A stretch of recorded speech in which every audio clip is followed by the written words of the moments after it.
True. Anyway, welcome. Hello. Hi.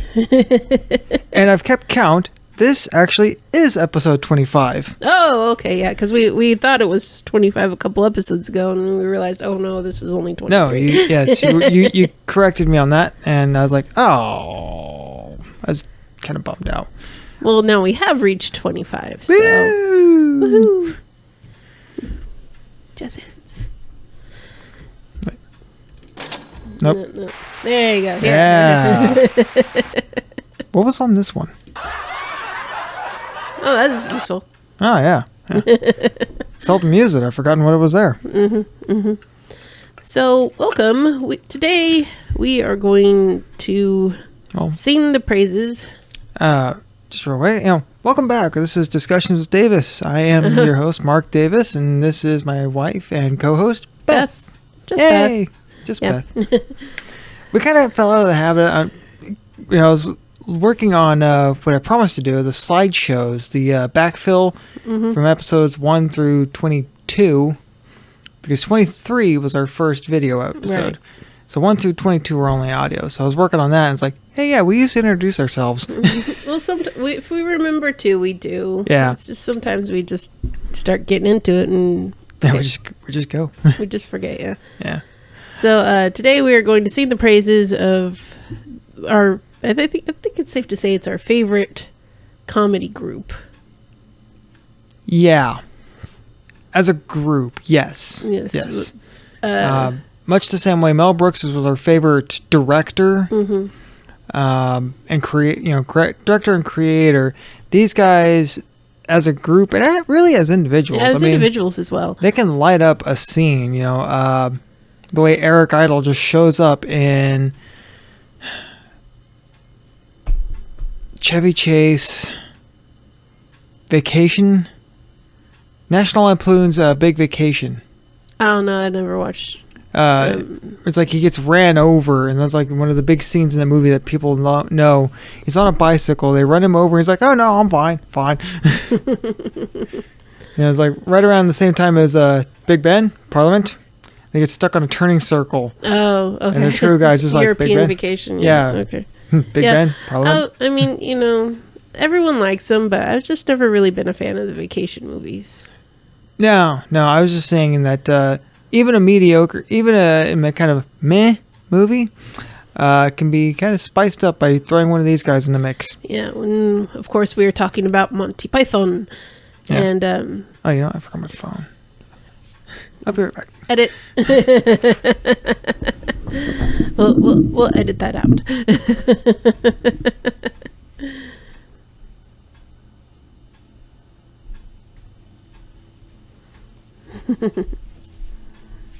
Right. Roy.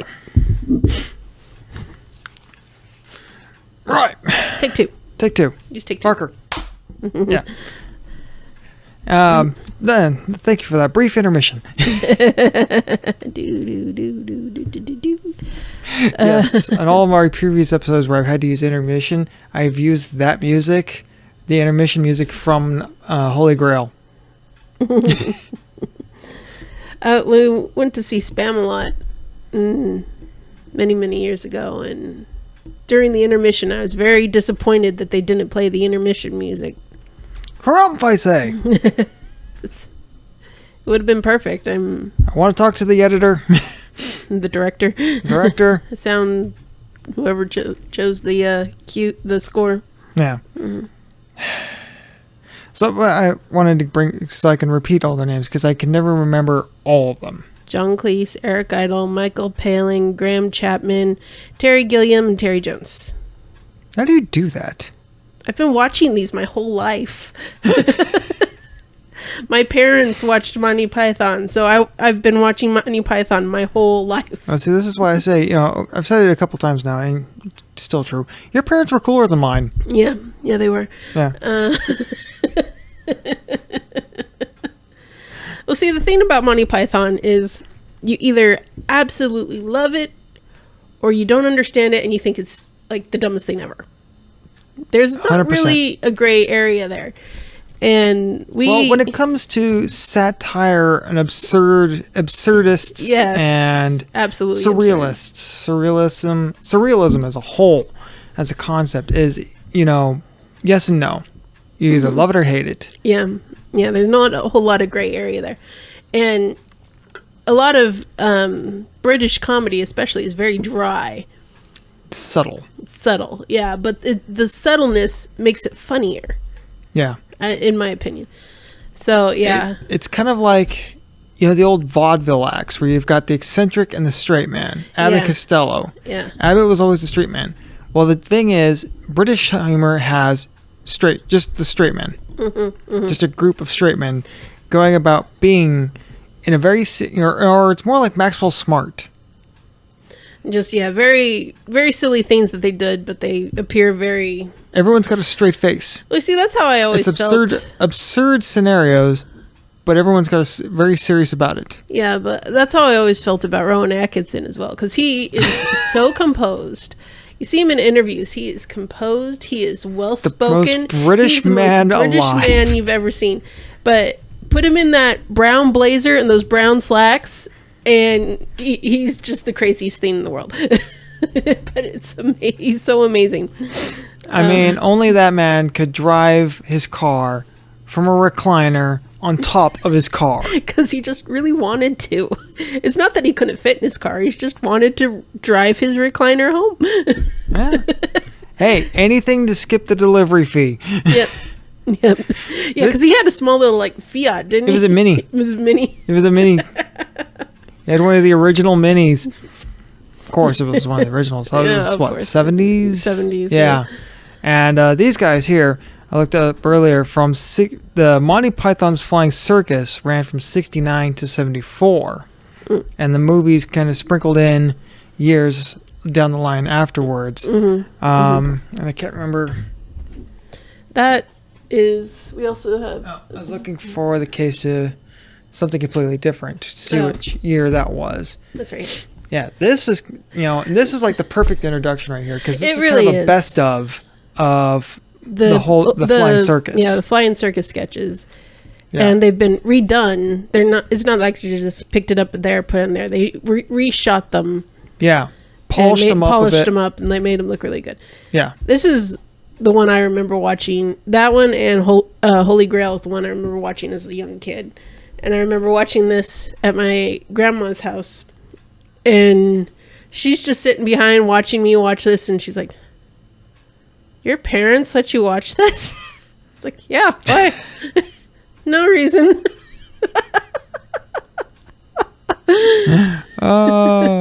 This says 71, but I don't think that's correct.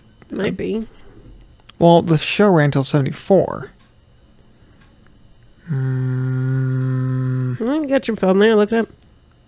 Yeah, I'm going to have to. But anyways, yeah, this, the Monty Python, the Holy Grail, Life of Brian, and Meaning of Life, those kind of sprinkled in afterwards, up until the 80s. This one, the one from here I always laughed the hardest at was the precision drilling. Right, let's have something decent. Military. Camp it up. We all know where you've been, your military fairy. 2, 3, 4. Yeah, it's funny, really funny. Can't afford me, dear. I'll scratch your eyes out. Yes, that always made me laugh. It's silly. It's like the whole episode, that military commander, keeps intervening. He's like, right, stop that. It's silly. This movie is gone. I'm going to warn this movie one more time not to get silly again. Oh, man. I love it. Director, on the count of cut. Cut. That's where I always got the wait for it. A lot of people say that. I don't know where it originated or where they think it came from, but I always heard it from that, because he'd say director, and it'd cut to the next scene. He's like, wait for it. I don't know if that was just something popular to British culture. I was reading some of their influences in earlier works before they were the Pythons. You mean like the stuff, the 1948 show and Don't Adjust Your Set? Yeah, working with that and working... Yeah,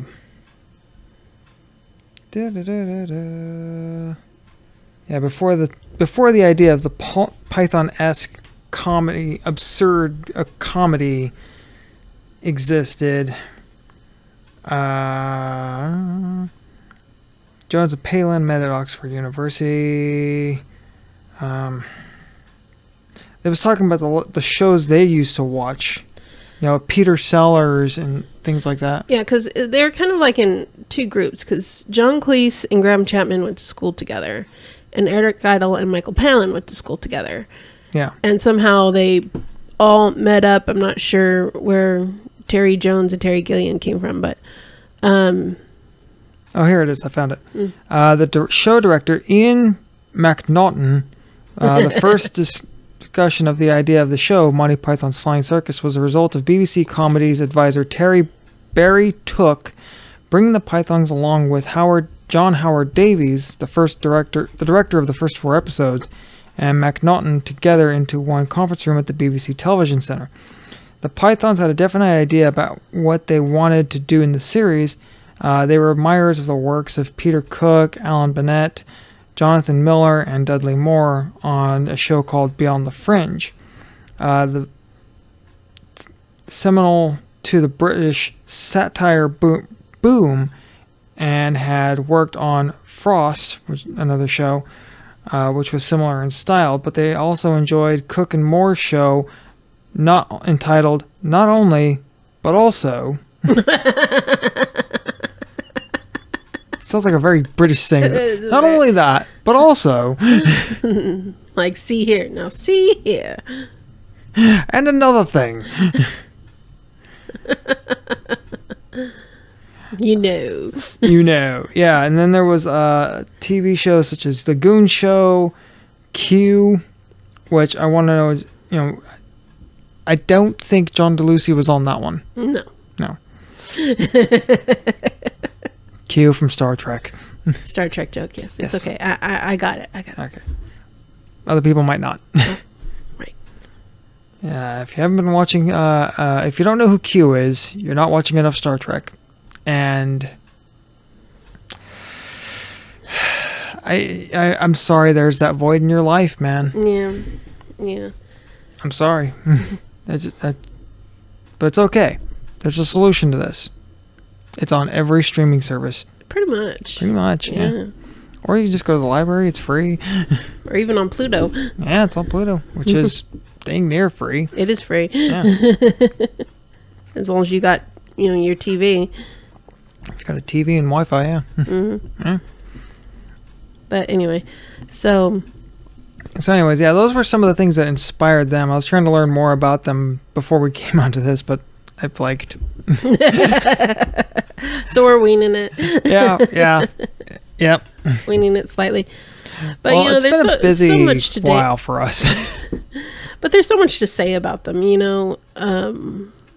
God, so many good sketches. Great sketches. From the I was watching, the Hungarian translation books. Oh yes. My hovercraft is full of eels. Yeah. And I've forgotten something about that. I was watching now for something completely different.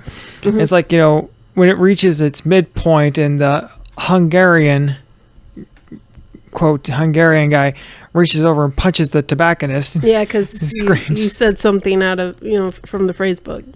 Yeah, the whole sketch revolves around that. It starts with saying, a lot of Hungarians were coming to the British Isles on vacation and being tourists and seeing the things. But a translation phrase book had been published with bad things. With bad translations. Horribly bad translations. So a guy John Cleese pretending to be a Hungarian man walks into a tobacconist. I will not buy this record. It is scratched. Yeah, they start innocent enough, just off the wall things, but then it turns and everything he says. Yeah. Terry Jones, I think was the clerk, and he's trying to explain that the cigarettes are 6 pounds. Yeah. £6, £6. Do you Or ask six shillings. 6 shillings? Yeah, the Hungarian asks how much money? Does the money thing? The finger thing means money. Yeah, but while he's doing this, he says, "Do you want to come back to my place, bouncy?" He's like, "I'll be 6 shillings, please. If I told you had a beautiful body, would you hold it against me? I am no longer infected." I mean, and that kind of points to something and we saw this a lot in the early thousands. When you pick up something and it's a translation, you just have to trust it. There when dumb white people were getting tattoos of Chinese characters all the time, you just had to trust that it said power or courage. It could just say, There was a lot of instances where, it did say whatever. That's why when I got mine, I researched it thoroughly. Yes, because you're smart. But there's a lot of people out there that thought they Just had, wisdom and courage written on them, when it's actually like penis or penis, or just made in China. Yeah. You just have to trust it. Unless you do your homework, yeah. Yeah. It's like reading translations for music online. If I had to look up for something, with The Who or Rammstein or Icebreaker. Like the lyrics? Yeah, look up an English translation. I just have to trust that. That I'm not reciting something horrible. That is a worry when you start singing along with songs that are in another language. It's like, I have no idea what I'm saying. But similar to when you got your tattoo, I took it upon myself to learn some basic German, just for the fun of it. Yeah, just to confuse people. That's why you did it. He likes to confuse people. I got tired. Well, working at a tire shop in a town that's 2/3 Hispanic, people would walk up and start yammering at me in Spanish and just assume that I knew what they were saying. So I would turn the tide. I'd put the shoe on the other foot. See how they liked it. Ask them if they like water. Ask them if they like bread and milk in German. And tell them they are a steamed bun. Du bist eine Dampfnudel. Yeah. It thoroughly confuses them. Or one of my favorite, meine Tannenband ist in Flammen. Your Christmas tree is on fire? Yes. Although, I had to stop saying that one after a while because I was thinking about it's like, first you say it, then you do it. Yikes. Yeah, let's not, joke about anything being on fire. Yeah. Especially when we have your daughter in the house. What? What? I know not of what you speak. What are you trying to insinuate?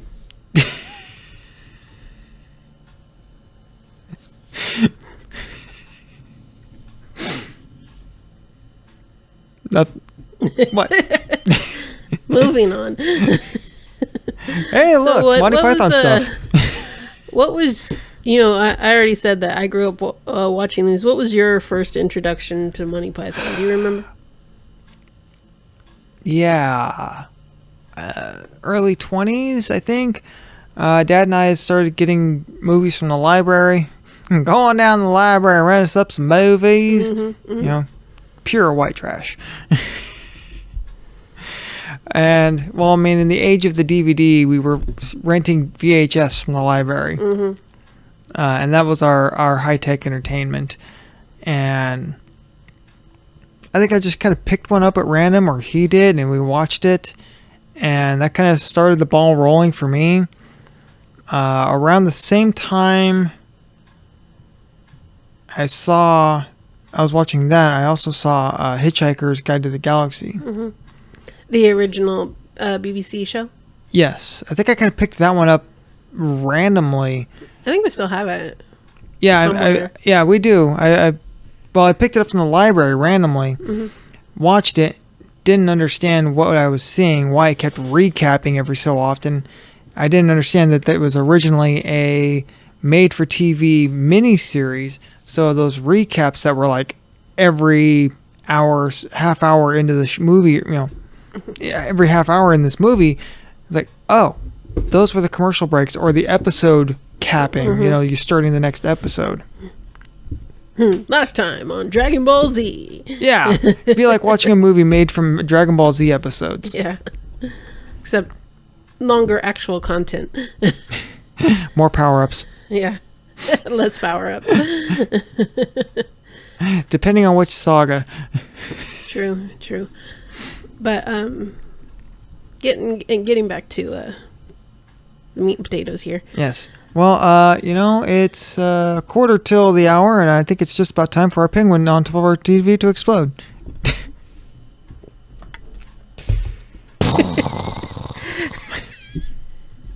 How'd you know that was going to happen? It was an inspired guess.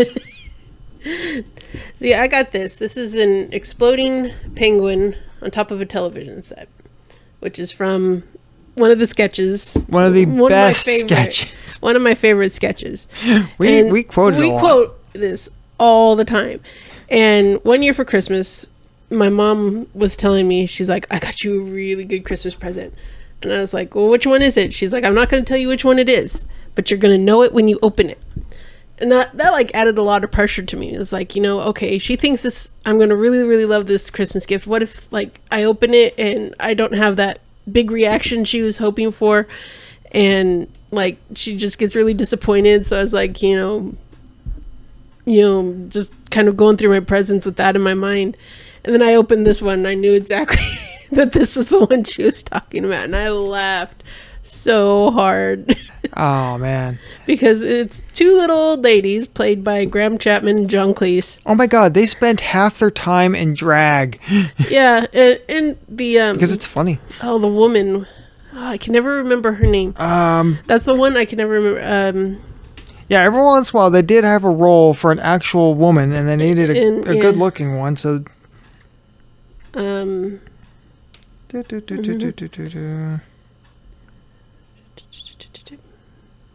No, it just has the main ones on it.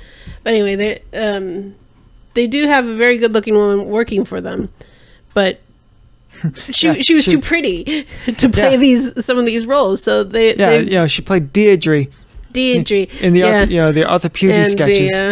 That one actress from the Scots of the Sahara. Hi, Scotty. You want me to do my lines outside the trench? Yeah. But anytime they had to do like an old woman or something like that, she was too pretty, so the men just dressed up as old women. And like the granny gang. the granny gang and the townswomen guild. Oh Lord, yes. Reenacting World War II or something like that. The first heart transplant, the Battle of Pearl Harbor, like all these different themes, but it's all just little old ladies wailing on each other in a mud pit. In a mud pit, using their wailing on each other with their handbags in a mud pit. It's like first heart transplant even. They're just oh, too funny. And and speaking of wailing, so the penguin here. Mm-hmm. The scene opens with two old housewives sitting there on the couch. It's the guys in drag listening to the radio, and it's like, and now the conclusion of Mary Queen of Scots. Well, first, it's like something ends like just a song. It's like, now we bring you a series of the death of Mary Queen of Scots, and so they're just kind of intently listening. And no. First it starts off with, "Are you Mary Queen of Scots?" "I am." And then it's like, part 2 of the death of Mary Queen of Scots could be found on Radio 4 immediately. So he goes over, changes the channel, and it's just like, I think she's dead. No, I'm not. And that was the conclusion of Mary Queen of Scots. Historically speaking, Mary Queen of Scots was beheaded by her cousin. So she did have a horrible ending, yes. She was imprisoned for about 20 years before that. Yeah. That'd be a fun one to explore. That poor woman was just born into the wrong place at the wrong time. Born to suffer. Her life was a series of wrong place at the wrong time. It's not so much wrong place at the wrong time. It's just that, you know, all these bad things happened to her. She married her cousin, who turned out to be a horrible person. All around horrible person. You know, drink, cheated, gambled, got into the wrong crowd, ended up getting murdered. And don't know how that happened. I don't know. The house just exploded. You know, sometimes things just explode. Yeah, you know. I mean, to be fair, I mean, you got a bunch of drunk guys playing around. How often does the phrase, "Hey, y'all, watch this" come up? Well, it started out, she was married to the king of, I think, Spain or France or something like that.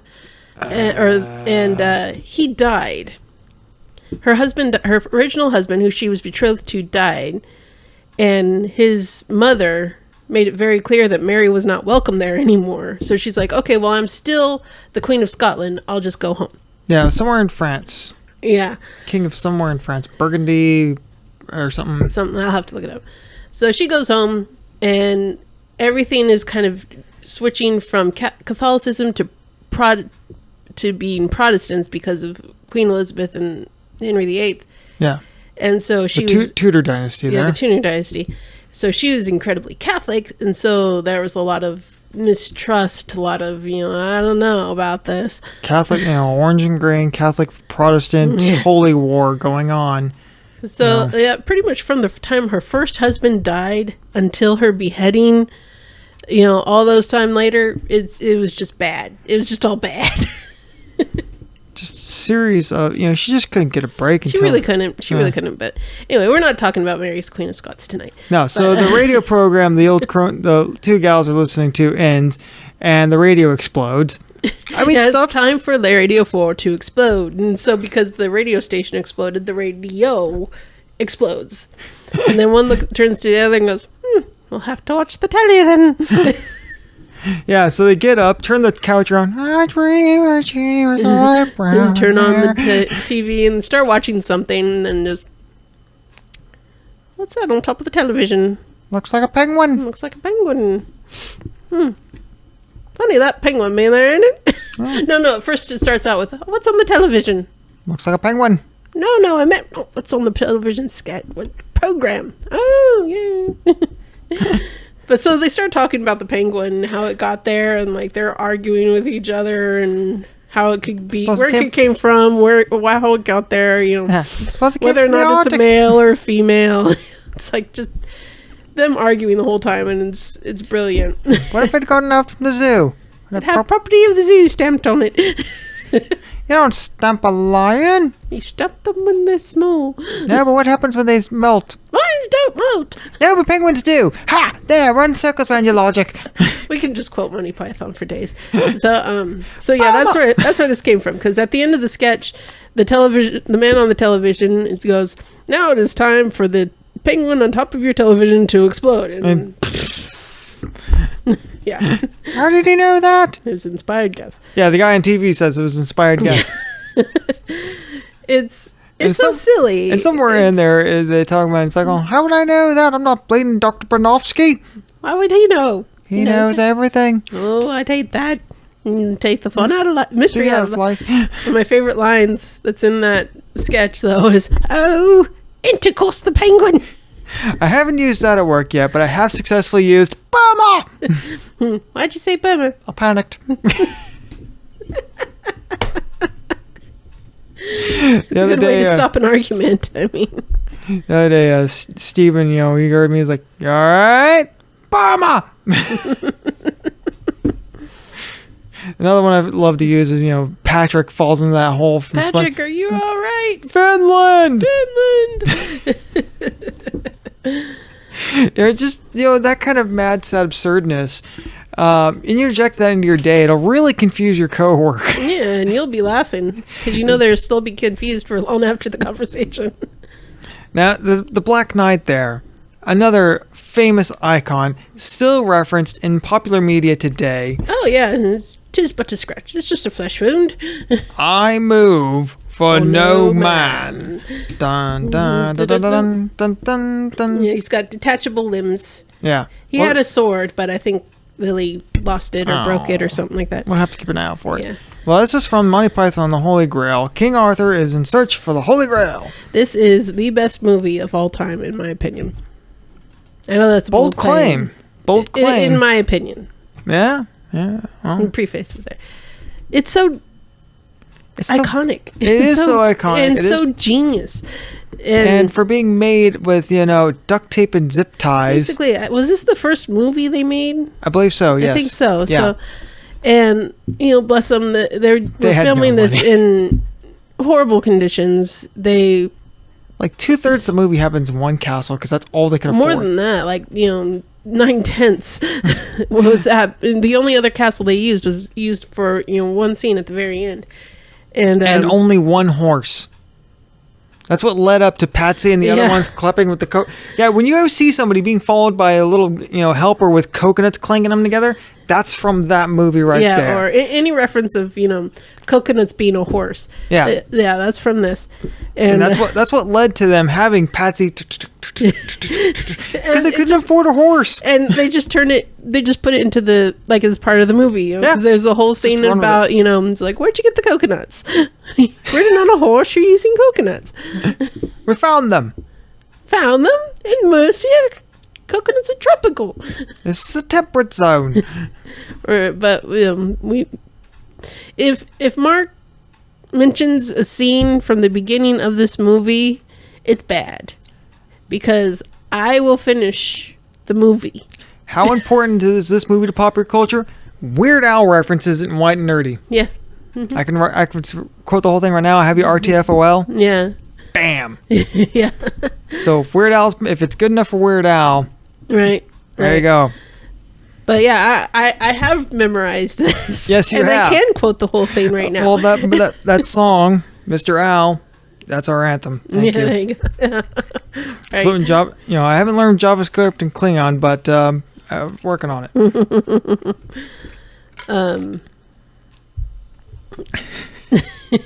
I mean, I did learn a little bit of C++, and I've picked up a few phrases of Klingon here and there, but I'm not fluent.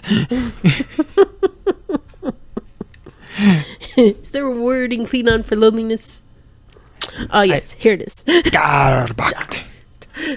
I've tried to incorporate as many Gowron memes into any text conversation as I can manage. The eyes. It's those eyes. More Star Trek references. Yes. We're going to have to do a Trek meme we really episode. Are. Yeah, because there's so many out there, and there so many crack us up.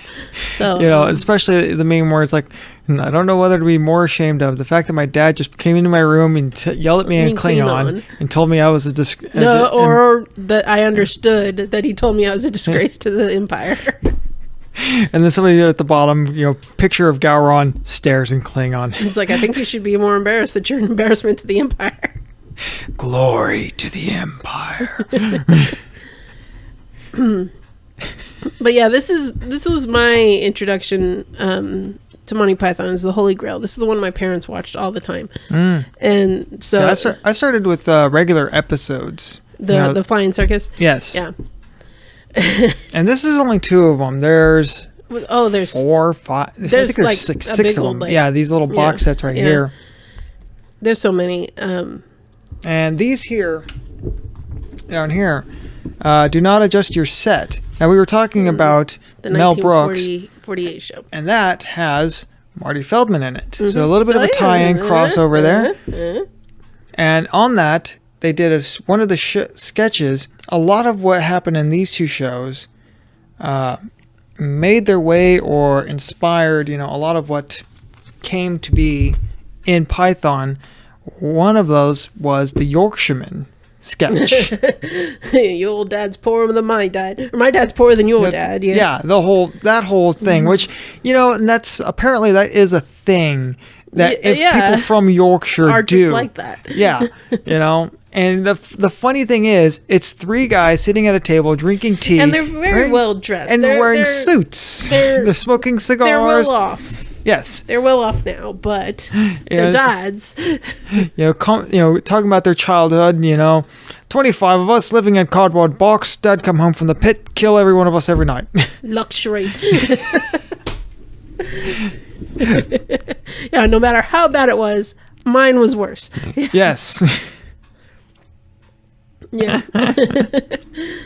Yeah, apparently that's a Yorkshire thing because they're talking about that on an episode of Top Gear. Yeah. Michael Parkinson. Was it Michael Parkinson? Mm-hmm. They're interviewing Michael Parkinson. They're talking about that. Because he actually is from Yorkshire. Yeah. And I believe Sir Patrick Stewart is. That's why he starts every day with a cup of Yorkshire Gold. Is he actually from there, or does he just really like Yorkshire Gold? I'm on it. Because you live here and you like Yorkshire Gold. I do, but that was inspired by my love of Patrick Stewart. Yes. Yeah. So there's so many.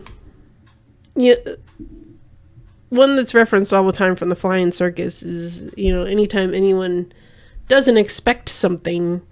I've seen a lot of those memes too. Yeah. Nobody expects the Spanish Inquisition.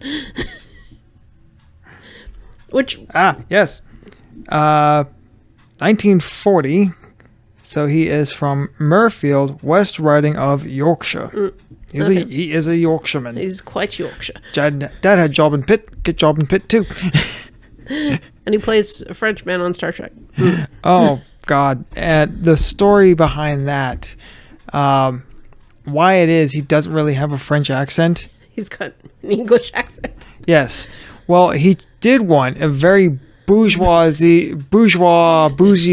I spit on your stuff, That's why I am a Frenchman. That's why I have this outrageous accent. Number one, number one, make it so. He did in one of their dress rehearsals, and they were doing that, and the director was just sitting there, just don't do that. Don't. just talk normal, for the love of God. Just talk normal. That was it. I like the tie in there, the French Knights. You didn't even mean to do that, did you? I did not mean to do that, yes. Who are you, you silly English king? Knigget. Yeah, Knigget. It took me the longest time to realize when he says... saying knight. Knight. Knigget is knight, yeah. Saying the way it's spelled. Boy, my... Bottoms at you, sons of a silly person. I blow my nose at you. Fart in your general direction. I don't want to talk to you no more, you empty-headed animal food trough wiper. I fart in your general direction. Your mother was a hamster, and your father smelt of elderberries. Now, that was actually an actual insult. I learned this. Your father smelt of elderberries? To say that, apparently elderberries were used for making wine. So it's basically saying your father's a drunk. Yeah. And to call someone, your mother's a hamster, a small, fast-breeding rodent. Read into that what you will. She's easy. Easy. Easier than Cartman's mom. Hi-oh. There you go. Brought to you by... Insert something here. Yeah, insert sponsor here. What a lovely commercial that was. Yeah. I was going to say something just now and I can't remember what it was. Anyway, it'll come back to me. Yeah, and it's I love the fact that it's you English person, well, what are you then? I'm French. Why do you think I have this outrageous accent? What are you doing in England? Mind your own business. He's the king of England. It is his business. And considering most kings of England have been French in origin through the Middle Ages, yeah. Yeah, that's true. I mean, with the exception of the Tudors, most of them were either English or Saxon. Mm-hmm. Or French German. and Saxon. Yeah.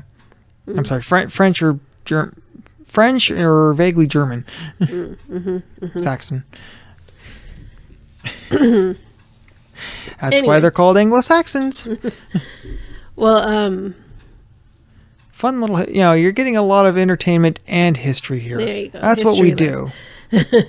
Trying to make history fun. You got to have a gallows sense of humor to do this, man. You got to have a dark sense of humor because most of human history is pretty bleak. It really is.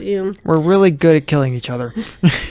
But another sketch on here that we both love and we quote all the time is the Bruces. Oh, good night, Bruce. How are you, Bruce? 6 years I worked with a guy named Bruce, and I couldn't get him to watch that sketch. Well, you also couldn't get him to watch Spaceballs, so. No. Yeah. But really liked the guy a lot, but he had a limited sense of humor. This is something you wouldn't be able to make nowadays, because if you made something like this nowadays, everyone would be blasting you on the internet for being racist, basically. They're not trying to be racist. They're just, saying that everyone from Australia is named Bruce. I don't know how that happened. That's something that's been around for a long time. That national nickname. Mm-hmm. The Australians are Bruces. English are Nigels. We're Yankees. Yeah. Mm-hmm. I don't know how that happened. But all the way from Palmy Land down here to God's Own. Yeah. So it's the philosophy department of this university. And they're all wearing, the explorer outfits. The khakis, the shorts. And they're all named Bruce. And somebody comes in from England. That's what he said, Palmy Land. Yeah. And he's wearing a suit. And his name is Michael. They're like, is your name not Bruce then? Oh, that's going to cause a bit of confusion. That's going to cause some confusion. Can't we just call you Bruce? No, Bruce. Are you a poofed up? Yeah, see, that's another reason why you wouldn't be able to do this nowadays, because several times when they're reading the rules, it says, no pooftas. Rule number 1, no pooftas. Rule number 2, I don't want to catch anybody not drinking a beer after lights out. Rule number 3, no pooftas. Rule number 4, you are not to mistreat the wattle. Something like that. Some plant, in any way, shape, or form, as long as no one's watching. Number 5, no pooftas. Rule number 6, there is no rule number 6. Rule 7, no pooftas. Yes. So you wouldn't be able to get away with that nowadays. We quoted that all the time at the arcade because of the cash register. Yes, the cash register had numbers, 1 through 10, and we were using the function keys. Yeah, the function keys were 1, 2, 3, 4, 5, no 6, and a 7. So we just laughed, and we didn't plan it that way. The manager program, or the owner programmed the cashier or the cash register, and that's just how he did it. I'm not sure why. Regular price, 2 for 1, half off, free, coupon, blah, blah, blah, blah, blah, blah. There was nothing on 6, and then something on, I think, 7 was free. Something like that. Yeah, so there was no function number 6. Yeah, so we laughed about that all the time. Is the fact that they would have a number 5 and a number 7, but specifically stated there is no 6. I don't know. That's the genius of these guys. It's just little things that the more you think about them, the funnier they are. And the continued relatability. And this is something you and I love. Timeless humor. It doesn't have to relate to anything that's going on at the time. Right. Like the Spanish Inquisition jokes. Well, I wasn't expecting that. No one expects the Spanish Inquisition. I see that now. People have made jokes about the movie Seven. The Seven Deadly Sins one? Yeah. Okay, it's like, the end scene, the Nicolas Cage, what's in the box? What's in the box? It was like, I didn't expect that. And it's, it's just a cartoon drawing, and there it is. It's the guys from the Holy Monty Python, it's the Spanish Inquisition. Which, really, the content of those sketches aren't really that funny. It's their entrance that's so funny, because they always get it wrong. Oh yeah, they burst into chief weapon is surprise and fear. Amongst two. We're just gonna come again. We're just gonna leave and come back again. And they're really bad at torturing. They have some lady and they're trying to torture her, and it's like, put her in the comfy chair. Not the comfy chair. Poke her with the soft cushions. You got all the stuffing in one end now. Yeah, it doesn't seem to be doing anything. Put her on the rack. It's like, well, we have this drawing rack. It's like, okay, we'll just, have her hold it. And like, just pretend something. Pretend, for God's sake. Your Grand Inquisitor standing there. He's like really flustered that, this is all going horribly wrong. Yeah. Like, well, just pretend to tighten it or something, just so like the hand helper is just like doing this, like rotating his hand, like he's cranky, turning a crank. Yeah, he's just addressing the lady and like, now confess your sins, and she's just sitting there like, what? It's quite nice. Yeah, it's all right up there with Eddie Izzard. Cake or death? Cake, please. We only had 3 bits, and we didn't expect such a rush. Like some people would actually choose old death. That's the genius of English comedy right there. It's like, the more you think about it, the funnier it is. Eddie Izzard is very much a torchbearer of that. Mm-hmm. Picking up the torch and running with it. Who? Running, jumping, climbing trees.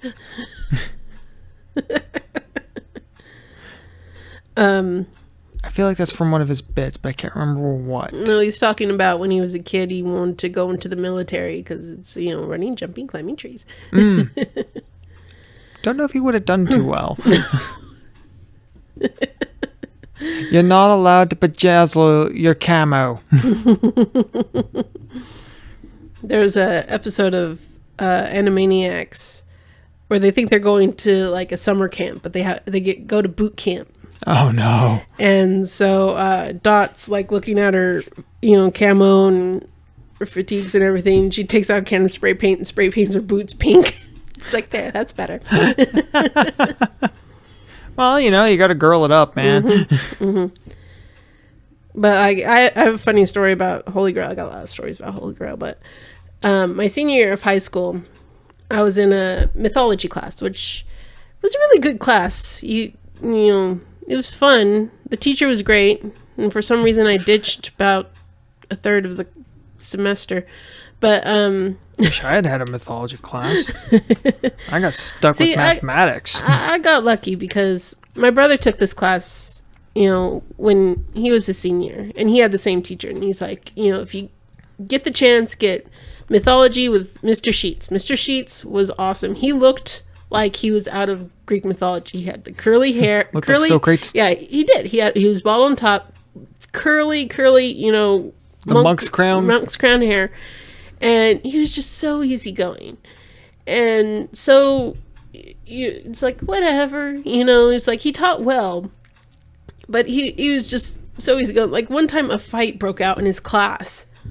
2 guys just started wailing on each other. He's like, what? It's like, just come on, guys. That's what he did, and they stopped. Don't make me have to call the campus police. It worked. They stopped. Wow. It's just like, come on, guys, be cool. Wow, that's impressive. Yeah, I mean, he didn't freak out. He didn't, run to the phone and call, the CAs or anything like that. It's just like, come on.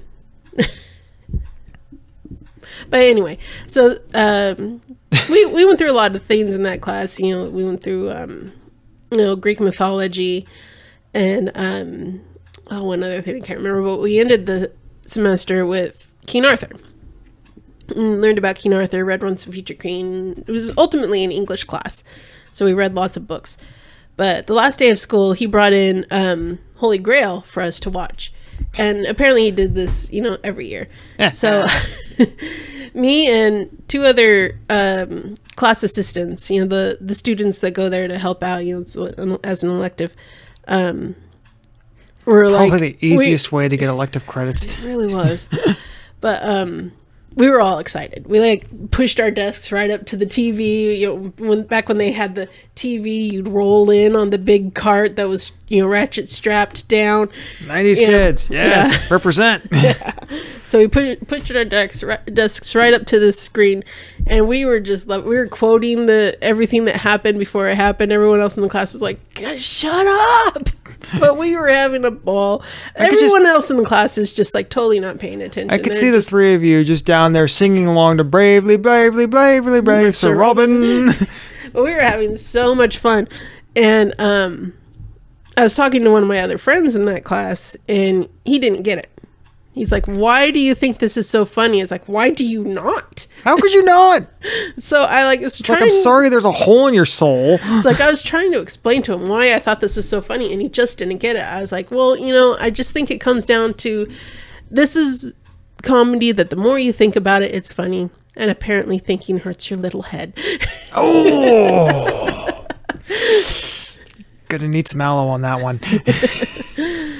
Yeah, it's just that's where the gray area, there's no gray area. You either love it or you hate it. Yeah. There's not a whole lot of in between. And he just couldn't understand why I thought it was funny. And I couldn't understand why he didn't. So, but we had a lot of fun. We were, it's just the three of us basically watching it, and everyone else was, talking to each other, playing cards. This was back before we had cell phones in class, so you can, sit there and text your friends or whatever. Yeah, cell phones were still the Nokia brick. Nokia brick, and if the teacher heard it, they were taken away. Yes, they were allowed. I think they were not only allowed, but also instructed in some places to take them away. Mm-hmm. Yeah. So my parents need to get a hold of me, then they can call the front office like everyone else did for the past couple decades. Yeah. Dirt. We don't get it because we came up in a different time, and they don't get it because they came up. They don't get our situation because they came up in a different type of time. Yeah. So I mean, that's like asking a 17-year-old now. You show them an old fall phone. Yeah, there's a video where a guy gave a couple of 15-year-olds, 16-year-old a rotary phone and a phone number, and said, I will give you $50 if you could dial that number on that phone. Yeah. They couldn't figure it out. They didn't even know what, the telephone part, it's like what that did. That's like, what, do you pick it up and put it down? Some sort of noise. Do you pick it up and put it down to reset it? It's like, What do you do with this? It's like, I don't understand. It's like they picked up the receiver and they're like, it's making a noise. Does it work? Does this work? Are you sure this is working? It's making some sort of weird noise. They didn't know what a dial tone was. Mm-mm. Yeah, so it's just a different time. You can't fault them for being brought up in a different time. But yeah, it's true. I mean, at 17, I didn't really understand what an 8-track was. Mm-hmm, mm-hmm. Things like that, if our parents didn't tell us, then we had to go figure it out ourselves.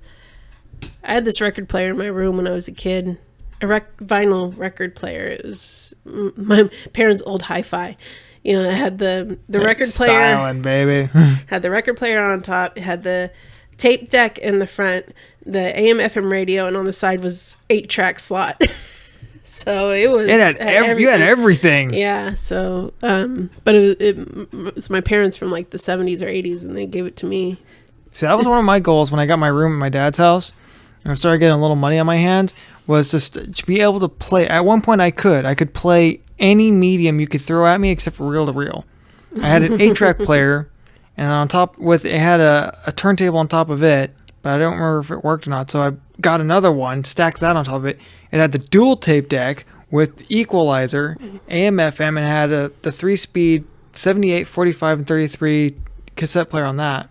Or a record player on top, and then it had an aux on the side. Mm-hmm. So I had my little boom box and an adapter cord from the headphone to the aux input on that, so I could have my CDs playing off that into this big stereo.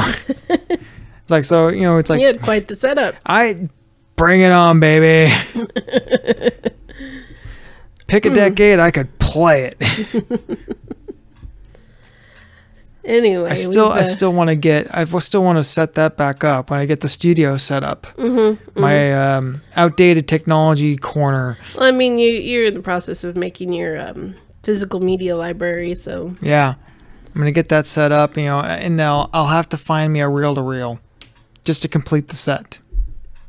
Even if it doesn't work, I just need one, just so I can just point to it. It's like, and this is my reel to reel player. Yeah. Anyway. Yes, it's very nice. Very nice. There we go. I'll make a reference. I told him we already got one.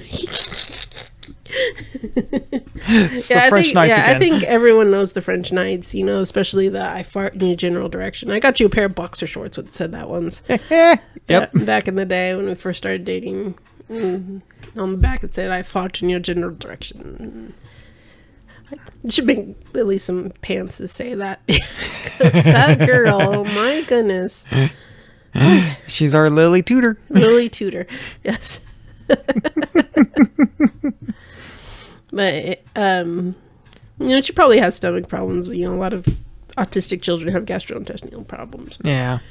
Anyway, so getting back to the Black Knight, we didn't finish explaining this guy and why he comes apart the way he does. Yeah, so King Arthur is on a quest. He comes across this guy, the Black Knight's encampment, and that's this little He's looking bridge. for knights to join his round table. Yes, I'll join him on his quest. And there's this little creek with like tiny little creek, easily jump overable. It's like the creek in Men in Tights. Men in Tights, Yeah. and I don't know if that's a direct reference to it or not. Tights referencing the scene or not, where Robin meets Little John. But it's like, yeah, he could have gone around. Yeah, it's not exactly crossing the Thames. So first he's like, he sees this guy knight fighting another knight, and I think it was like the Green Knight. Yeah, and he wins. And so he kind of goes butchers back, the Green Knight badly. He puts a sword through his face. Yeah. So he goes, gets his sword, walks back to his bridge. And first, Arthur just wants him to join, his Knights of the Round Table. Brave Sir Knight, you fight with the strength of many men. Will you join me at my court of Camelot? And he just doesn't answer. Says nothing. You make me sad. Patsy? He says like 2 or 3 things. And he just doesn't say anything. Yeah. So they're like, okay, well, you make me sad. And they go around him. And he's like, none shall pass. That's like his thing, Making sure nobody passes this bridge. So, good Sir Knight, I have no quarrel with you, but I must pass this bridge. Then you shall die. I move for no man. Yeah, because he's like, I'm as king of the Britons, I command you to stand aside. And he goes, I move for no man. So they start fighting. And Patsy kind of goes behind a tree and he's like, yeah, get him. his trusty servant, Patsy. And so first, Arthur chops off his arm. And it's like, victory is mine. It's like, no, it's just a flesh wound. Like, your arm's off. No, it isn't. I've had worse. Come on, you pansy. So he starts fighting with his other arm. Chops that arm off. And it's like, victory is mine. And Arthur kneels down and starts to pray, and he goes up and he starts kicking him in the head. Kicking in the butt. It's like, come on, I'm invincible. You're a loony. So he's like, look, I'll have your leg. So he chops one leg off. And he's like hopping on I'll do you for that. He's like hopping around on one leg, like jumping into him, trying to do something. Oh, what are you gonna do? Blade on me? Yeah. And so finally, he just chops all the while leg. He's taunting King Arthur. Come on, you pansy! I'll do you for that. Yeah. So he chops off all of his limbs, and he's just torso, and he's like, call it a draw. And King Arthur and Patsy start to walk away. They cross the bridge. Come back here, you cowards! Oh, running away, are you? Huh? Had enough then? Bite your legs off. Yeah, bite your legs. Like, never stops taunting Arthur the whole time. Like, there's no arms, no legs, and he's still going. Now, so you'll still hear people make reference to Hammond on Top Gear was making reference like on one of the cheap car channels. It's like, this thing's like the Black Knight. It's like gets his arm ripped off, and it's like, it's just a flesh wound. It was the donkey. The original the first South America challenge where they get the 4-wheel drive trucks. The Bolivia, yeah, the Bolivia challenge where they're going from Bolivia to the Chilean coast. Yeah, his donkey. But that was a funny one. That was a good one. Yeah, I was like, they were truly in form on that one. Top form. They look like they were truly in hell on that one. I think that's why we thought it was funny. Oh, especially Hammond. Oh yeah, because he hates bugs. He hates bugs, and every time they travel, May gets sick. But more British comedy there. Yeah, and Top Gear is another show that it's love it or hate it. Yeah, because I love the British one, but I hate the American ones. It's not as good. It's just not as good. No. And I don't like the new British ones. I liked them with, Hammond, May, and Clarkson. They're funny. Yeah. I've almost thought about getting myself a Amazon account just so I could watch the Grand Tour. Nation? Yes. I don't even think they're making that anymore. I just can't bring myself to give Bezos money. Why do you hate Bezos so much? Yeah, he's too ostentatious. He's just, I don't know. The guy bugs me.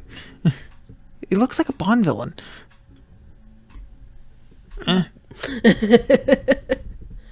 It's like, does he kick puppies or something? Yes. Great. Now we're going to get sued by Bezos for defamation of character. Shoot. Anyway. Well, it's not like I have any money anyways. Anyway, when I was a teenager, my dad had found this point and click game for, I think it was on the Windows 98 platform. It was really old. Yeah. And it was the Holy Grail. And I played that thing so much. I had so much fun. Because when I was a teenager, I'd usually, go see my dad every other weekend. But during the summer, I spent my summer vacation with him. So he had to go to work during the night. He worked graveyard. So while he was either sleeping or at work, I was playing this game because I had so much fun. And it's like, anyone who doesn't know point and click games, you get a scene and you click around, see what does what. Yeah. Different things do different things. But there are always mini games in it. Yeah. One of the things I loved was like right there at the main menu was the button for collecting the grail. And just went to... it's just the end of the game. It's like, congratulations, you won.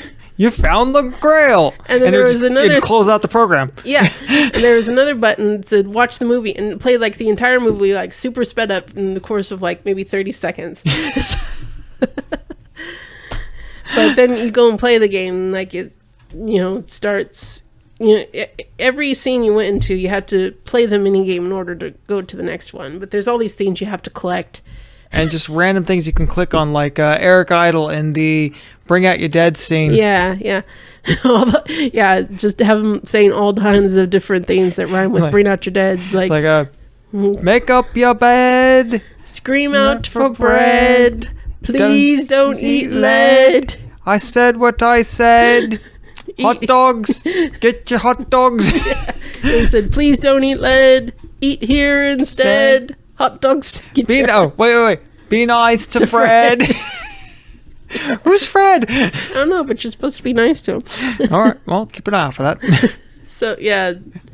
Well, what's so funny, this game had the same sort of genius as the films, because throughout the game, you're supposed to collect things, and it goes to your collection screen. It's like, you will not let you get to the final scene unless you collect everything. Oh, yeah. And in the final scene, you're supposed to throw everything away. What? Because you're too heavy to get across the bridge of death. Oh, jeez. The gorge of eternal peril. Yes, they have you collecting everything only to throw it away at the end. But like they had different, like the mini games were like, different versions of other games. Like, they had a Simon type game for Burn the Witch. They had 4 witches there in different colors, and go out of pattern. You had to repeat the pattern with the 1, 2, 3, 4 keys. Red, green, blue. Red, green, blue, yellow. Red, green, blue, yellow, green. Yeah, exactly. It was like Simon. And there was another one that was like a whack-the-mole game, which was Spank the Virgin. It was like a bed. You saw Sir Galahad in the bed, and he's like kind of waving like it's a game show. It's like, here we have Sir Galahad, and he's going to spank the Virgin. All these, girls pop up, and you're supposed to spank them. Which was based on the scene where he's in Castle Anthrax. The Vestal Virgins. It's like, you must give us all a good spanking. Yes, and then the oral sex. And then Sir Lancelot comes in and rescues him because he was in great peril. Could I have a little peril? No. It's too much peril. Which is kind of funny when you think about it, because Sir Galahad in the old Arthur tales was actually Sir Lancelot's son. Huh. So it could be like, father going and taking his son out of a bad situation. So. Well, if memory serves, Galahad had sworn a vow of chastity. Yes. Until he found the Grail. Mm-hmm. So Lancelot was saving him from breaking that vow. Yeah. That's the peril. It's like, no, you gotta break your vow. Gotta get you out of here. Yeah. Back foul, temptress. Yeah, Zoot and Dingo. No, this is Castle Anthrax. I know, it's not a very good name. It's been setting a light to our beacon, which I just remembered is grail-shaped. Not the first time we've had this problem. You'd think they changed the beacon. Yeah. It's funny because, like, in this one, it's the special edition, and it's, like, got a part that, not in the the original cut, and it's where Zoot does or Dingo, whichever one she was, does the fourth wall break and looks at the camera and goes, do you think this scene should have been cut? We were so nervous when the boys were writing it. And then it goes like throughout different people in the movie. It's like, at least ours was better visually. At least Mars wasn't just a bunch of pussy jokes. Get on with it. Yes, get on with it. Oh man, the get on with it. It cuts to the old crone from scene 23. Yeah, get on with it. The people standing on the hills. Get on with it. God, Tim the Enchanter. Get on with it. So many good things. Well, moving on a little bit. Lesser known, The Life of Brian. Yes, I didn't watch Life of Brian nearly as much as I watched Now for Something Completely Different and Holy Grail, or even Meaning of Life. They got a lot of shit for Life of Brian. Yes, because Life of Brian is a punch or parody of the life of Jesus at the time. It's like, if you know a little bit of history, it's funny. Yeah, it is. It's like supposed to be happening, right along parallel. It's like Brian was Jesus's like next door neighbor. Yeah. So just happened to be born the same day, just a couple doors down. Yeah, exactly. So it's kind of parallel to the whole Jesus thing. And yeah, and it starts out with like the three wise men bringing gifts to Brian. And they're like, is this the Messiah? And his mother's like, what are you talking about? Oh, gifts? Yeah, sure, we'll take them. Yeah. What is that? Are you Frankenstein's, man? Yeah, we'll take that. And so they leave, and they come rushing back in, grab them again, run down the street where like the stars shining. Like, yeah, there's the whole traditional nativity scene happening there. It's like, how did you miss that? Right. That's the joke. Yeah, so they got a lot of trouble for that because everyone thought they were just making fun of the life of Jesus Christ. And they're like, and John Cleese goes, last I checked, Brian is spelled quite differently from Jesus. Indeed. But they weren't trying to, poke fun at the life of Jesus Christ. It's just it was an idea of what would happen to somebody who just grew up next to Jesus. Yeah. Because it cuts to them listening to Jesus preach. And it's like, oh, blessed are the meek. It's so nice that you decided to include them. Yeah, there's a joke. Yeah, they're all trying to listen in. It's like, I think he said, blessed are the cheesemakers? What's so special about them? No, the peacemakers. Oh, peacemakers. And the whole time, like, Brian's mom's like, let's go to the stonings. It's played by Terry Jones. I love the stonings. It's like, are there any women here? And it's like, it's all women wearing fake beards. Yeah, because women weren't allowed to go to the stonings. And so it's like, the more history you know, the funnier that movie is. Especially, like, Penn and Teller touched on it, that in those times, like, every 2 weeks there was a new Messiah. Yeah. So he's actually said everyone was looking for a Messiah. Yeah. So he said Life of Brian was actually more historically accurate than Jesus, the movie that Martin Scorsese made about Jesus Christ.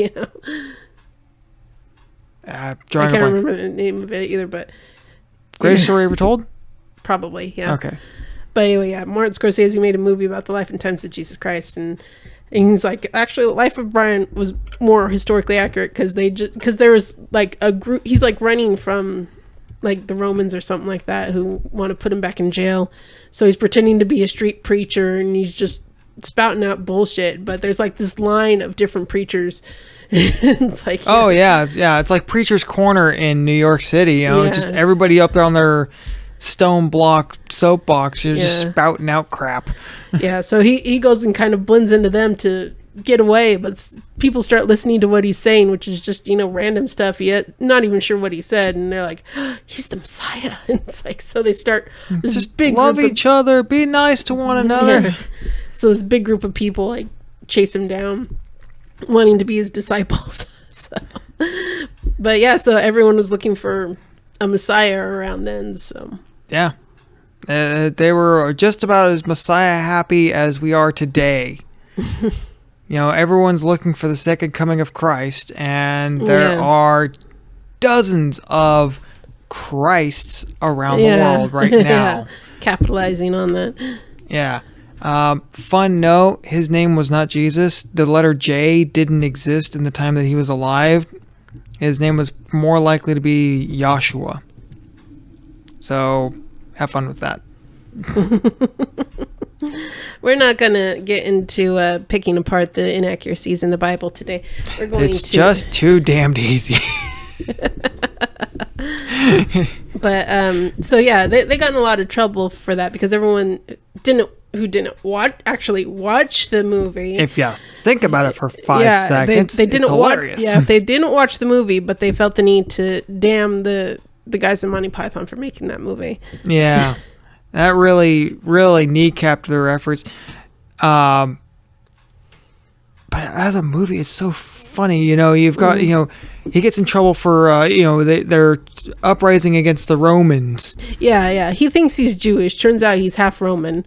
Well, at least his mom thinks he is. Yeah. Dirtiest Maximus. She's not completely sure who his father is. His father was a Roman centurion named Dirtiest Maximus. Oh, and you also have Bickus. Do you think do you find something funny about the name Bickus? I love that scene. I was watching it the other day. I cannot do it. I can't make it to that scene without cracking up. And the way that the way Michael Palin says it and pitches it to the centurions. Yeah. Well, they gave the Romans this weird accent. Yeah, he's got weird, a speech impediment. Yeah. This exaggerated lisp. And they're making fun of him at the end. It's trying to get him to say Robert and Wanda. Names. So because he's gonna mess him up, and they're just laughing at him. So he's he goes to address the public and Rome is your friend, and to prove our friendship, we shall release one of yours from the prison. That was actually part of the whole, Bible story.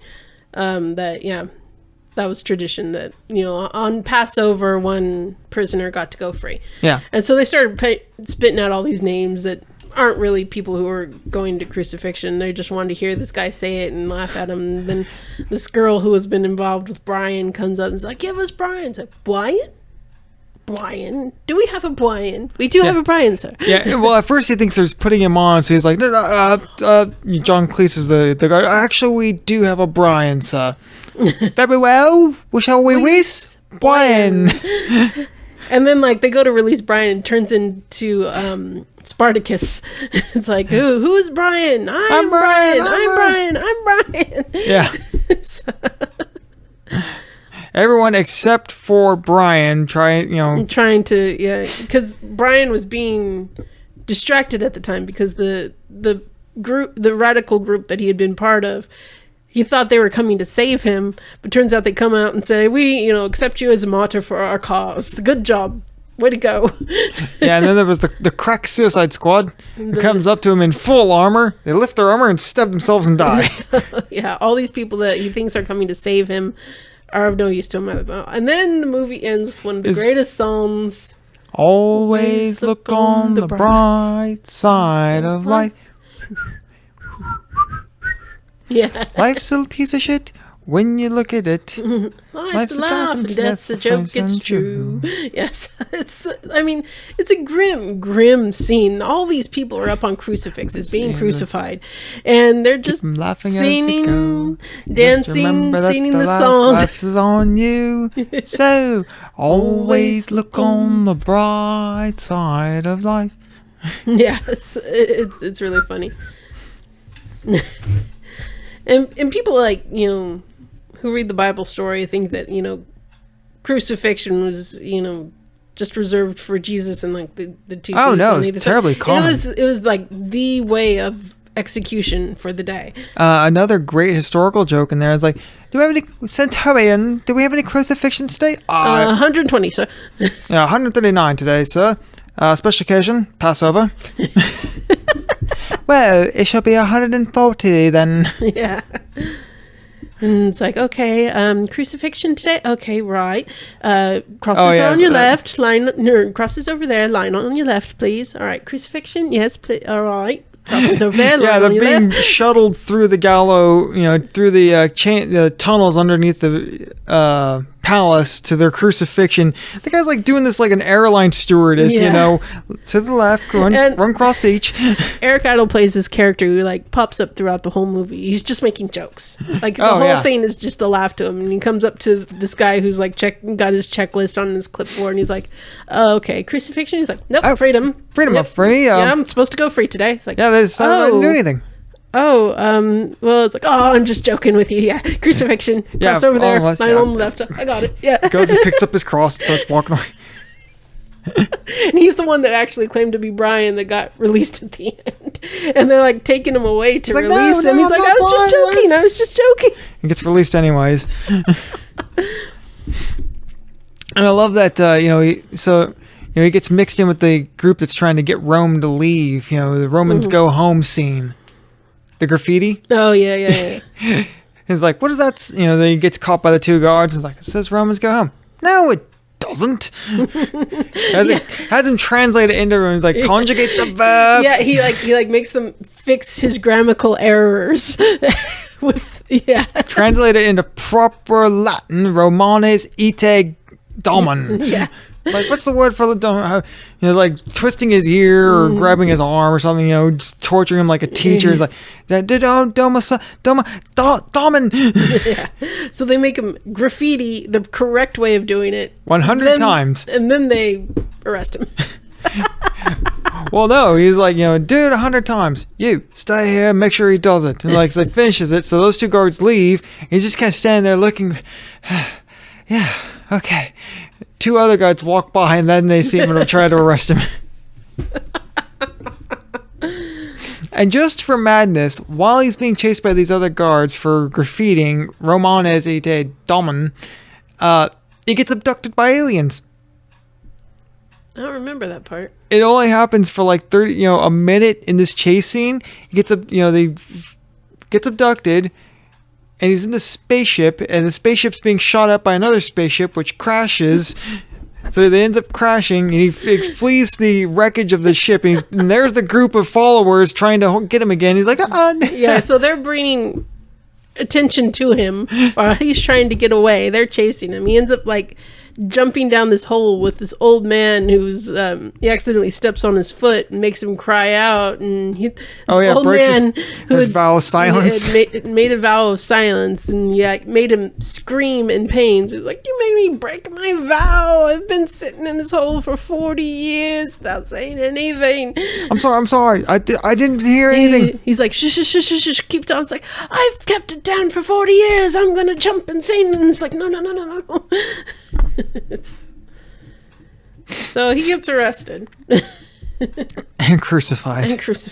And his mom, as he's standing there, waiting to die on the cross, his mom comes. I told you this would come to a bad end, didn't I? But you wouldn't listen to me. No. Listen to me, do you? Just gotta go your own way. It's funny because he was like all, hating the Romans and, so upset that he was part Roman and everything like that. But when it came to saving his ass in front of the emperor, it's like, I am a Roman. I am a Roman. Well, look at my nose. Anything to stay alive. Right.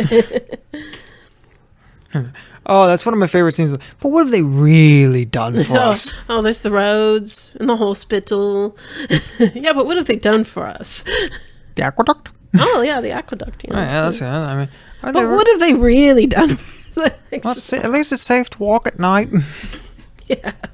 So other than the roads, the aqueduct, to this hospital, public security, What have they done for us? List like this, list of like 10 to 15 things, the improvements that Romans have made to their cultural norms. And it's like, but what have they really done for us?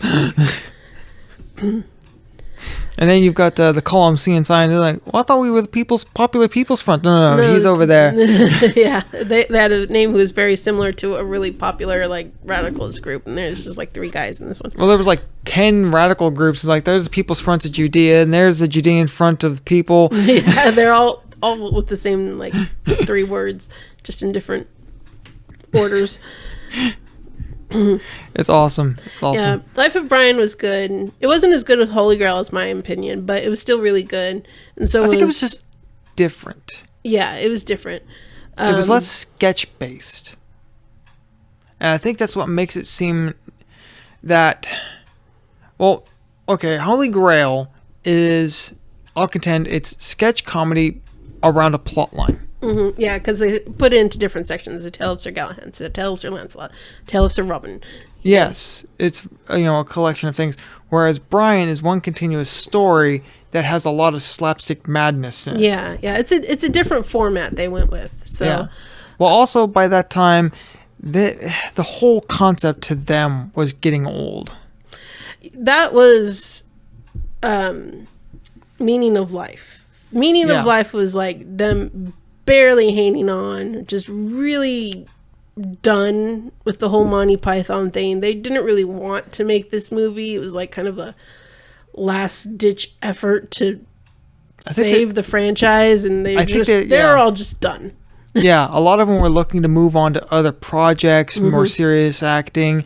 Michael Palin, I think, was doing starting his tourism thing, or I think he did that after Monty Python ended completely.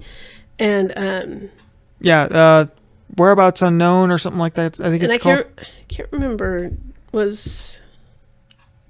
I think Meaning of never mind. I couldn't remember if Meaning of Life was before or after Graham Chapman passed away, but no, he was in Meaning of Life. Yeah. So Meaning of Life was. It got its chuckles. It's got its moments. But they're not. It wasn't as good. Yeah, you could tell the guys just really weren't into it and weren't really giving their A game. It's somewhere between their normal status, their normal. It's not their normal, but it's better than, it's not phoned in like the Matrix sequels. It's not that bad. They didn't just phone it in. I mean, there's a lot in Meaning of Life that was just like, huh? Oh, I know you've always hated the waff of thin mint scene because that's so disgusting. It's so gross. And vomiting all over the place. It's just disgusting. But there are some great quotable moments, such as the Roman Catholics. Oh, that every sperm is sacred. Every sperm is sacred. The songs in it are cute. Yes. And the Galaxy song. So can we relive it then? Yeah, all right. And then it cuts to that really weird interval with the guy in the arms, the fishy, ooh. I liked that. I liked that because it's complete madness. And it doesn't go It followed anywhere. me wherever I would go. It's got the really long arms. Graham Chapman's there in the bustier and the garters. And it's almost like something you'd see on a children's TV show in the early 90s. And there's a guy in an elephant costume walking around in the background, and they're talking about a fish. Yeah. Well, I mean, they've got these like kids over there. It's almost like a TV show where it's like spot the fish. Spot the fish. Yeah. Kind of like Blue's Clues. Yeah, like an early form of that. It's just like this really weird. I don't know. Yeah. There's a lot in that movie that's like that, and it's like because it's not a big plot line. It is just a series of sketches, and some are better than others. But yeah, but that one stands out for me. Just because it's so mad. Mm-hmm. I love it. I love it because it's so mad. Yeah, it's so mad, but it's just like, what? I love it because in my mind, that's right up with the who was the animator? Terry Jones? Terry Gilliam. Terry Gilliam's. his transitional cartoons, which were just absurd. I liked his cartoons. Yeah, from the Flying Circus cartoons, you know. And the animator suffered a fatal heart attack. Yeah.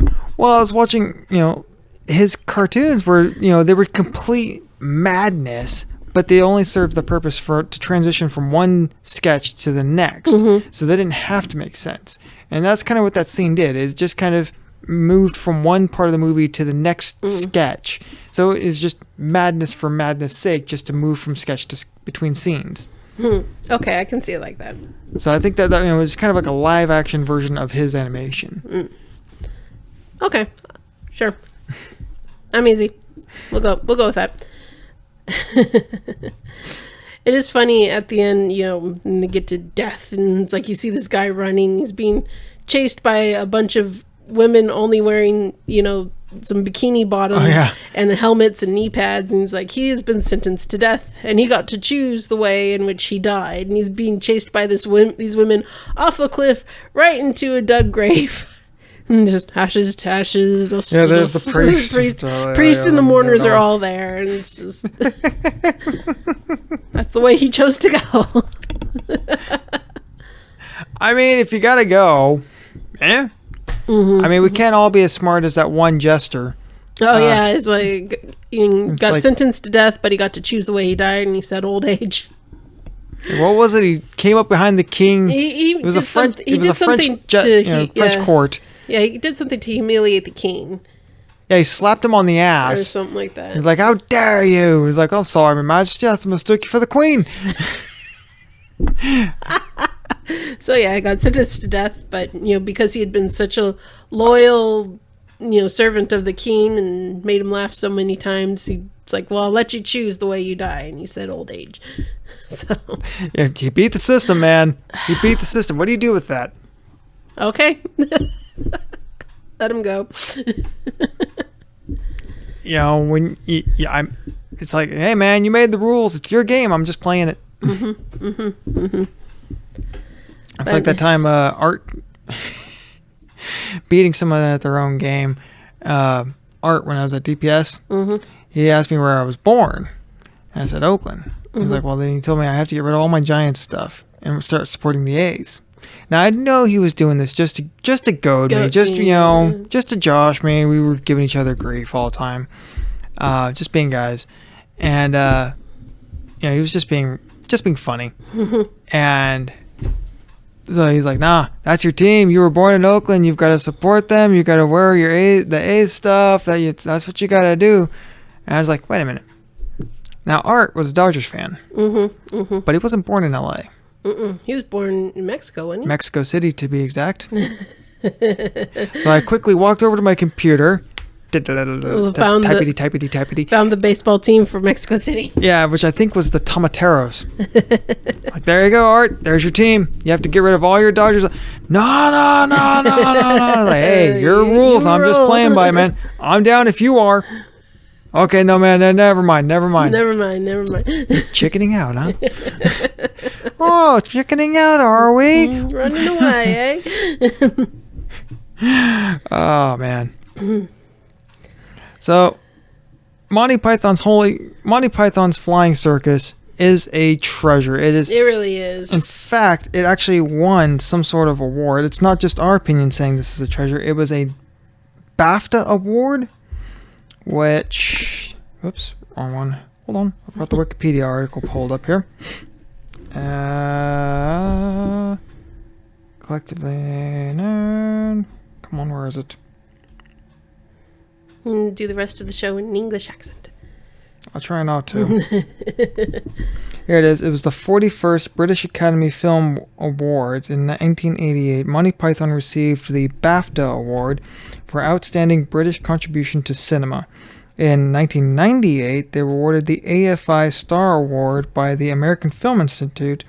Much dialogue from their TV series and films is well known and widely quoted, and both The Holy Grail and Life of Brian are frequently ranked in lists of greatest comedy films. In 2005, a poll which asked more than 300 English-speaking comedians, writers, producers, and directors to name their greatest comedians of all time half the Monty Python members made the top 50 responses. Cleese at number 2, Idol at 21, and Michael Palin at number 30. So it's not just us rabbiting on about this, how much we love it. The world loves it. Well, I mean, to put that into perspective, when the first Harry Potter movie came out, well, any of the Harry Potter movies, John Cleese plays a very small part in those. Nearly Headless Nick. But he gets like main character. He was above the title character listing. Yeah. John Cleese in Harry Potter. And it's like he plays just such a minimal role, but he's such a well-known actor that they put him in there to draw people. Yeah, you know? I mean, it was barely more than a cameo. And so it's like, Daniel Radcliffe, the other kids, I can't remember their names. I was never in Harry Potter. But those kids, Rupert Alan Gumpert. Rickman, Rupert Gumpert, and Watson. Emma Watson. Thank you. We did it. Ray. Yeah. So, it's those three, maybe Alan Rickman, and then John Cleese. It's like, he's such a small character, but they still put him in with the main characters of the movie. Yeah. I saw one show bill where his name was at the top, above the title. Really? That's where all the prestige is, right there. Above the title. You say Daniel Radcliffe in Harry Potter. It's like, who the fuck is that? Yeah. Well, especially back then when the first one came out. Yeah, no one knew it was going to be such a big phenomenon that it was. Yeah. So they were using everything they can to... I mean, I'm just as guilty as most that the movie Sorcerer's Stone was my introduction to it. I never knew anything about the books. Right. That was like, oh, there's books. Oh, there's a whole series of books. Oh. There's 7 of these books? Hey, gads. I think that a lot of people are like that, though. Yeah. They saw the first one, then they went and sought out the books. Which the books were better. So, yes, books are always better. I think the same thing happened with Lord of the Rings. I think it's a fair assessment. I mean, Lord of the Rings was more iconic or epic, I guess, because it'd been around much longer. It wasn't just, a new thing. But it is kind of an older story, and a lot of younger people weren't reading it. Yeah. Unless you're weird like us. Because I don't think I'd ever actually sat down and read The Hobbit until the movies were coming out. I read The Hobbit so many times. Yeah. I think the second or third Lord of the Rings movie had come out when I finally read The Hobbit. I'd seen the cartoon movie that we have a few times. I'd read The Hobbit several times.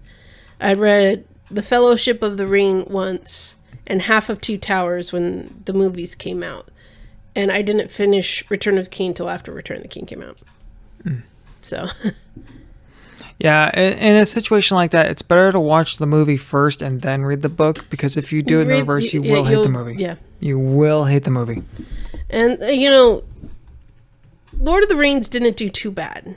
Of course they had to change things for content. Any book that gets turned into a movie has to be changed for runtime. Runtime. It's shortened for runtime. And even those movies were 3 hours long.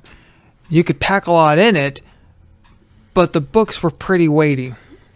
Yeah, they were 1,000 pages each, at least. Tolkien was big on world building. Oh my God, yes. Very descriptive. And it got to the point where, I was reading Fellowship of the Ring. Totally got off topic here. I was reading Fellowship of the Rings. It's like, keeps going on. Okay, that's still the description of the... Okay, that's still the description.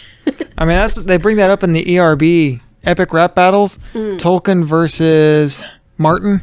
Oh, that's right. The guy who wrote Game of Thrones, which, Tolkien all the way on that one. Right. Well, considering much of The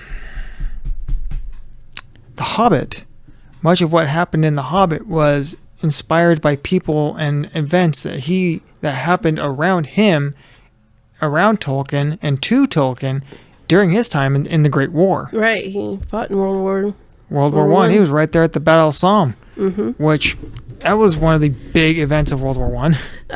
Just to make a note, I saw it on Facebook today. Today is March 25th, which is New Year in the Lord of the Rings universe, because it was March 25th when the ring was destroyed and Sauron was defeated. So it started a new age for Middle Earth. Whoa! So today is Middle Earth New Year. Woo! To all the hobbits be forgot. I got nothing. So yeah, it's a special day for all those Lord of the Rings nuts. Lord of the Rings fans. Wow, man. Well, there you go, man. Something to celebrate there. But getting back on... Any reason to hoist a pint? It comes in pints. I'm getting a pint. But yeah, their sketch comedy is so unique and so funny, and it's like things that you never think would be funny. You know, a self-defense class About a man, yeah. That's how to defend yourself against people attacking you using various pieces of fresh fruit. And the dead parrot's very iconic. Everyone knows the dead parrot. South Park actually spoofed the dead parrot once with the dead Kenny. It's basically the same sketch, but it was a dead Kenny instead of dead parrot. And this is a late parrot, an ex-parrot. It just leading into the lumberjack song. I love the lumberjack song. I'm a lumberjack and I'm okay. Sleep all night and I work all day. Yeah. That one, so many iconic things, and like people that may not have watched a lot of Monty Python know these sketches because they've been interwoven into things being made today. Yeah, they're referenced so much. Yeah. And lumberjack song, and of course spam baked beans, spam. I've seen on Pinterest restaurants are still putting out novelty or mock menus.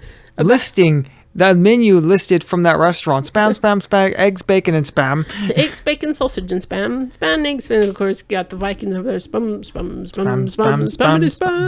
a wonderful spam. Yeah. Apparently, British people are big on spam. And that goes back to the war. The war. Because everything does. It's part of their rations. They were lucky to have it. Yeah, they were happy to get that one tin of spam a week. That was your meat. Yes, that was your during meat. the war. The rationing. You got one egg, a tin of spam. Everyone had a vegetable garden because that was your main source of food. And the silly walks. Everyone knows the Ministry of Silly Walks. We still have our clock. Yeah, we have. That's new. Yeah, we have a clock where his leg is the guy from the Ministry of Silly Walks, and his legs are the hour and minute hands. I'll have to put a pretty picture funny because right now it's 5 till 10, and his legs are like way up. So, they're so iconic and they're referenced all the time. So, and they're just funny. Yeah, I mean, and that's.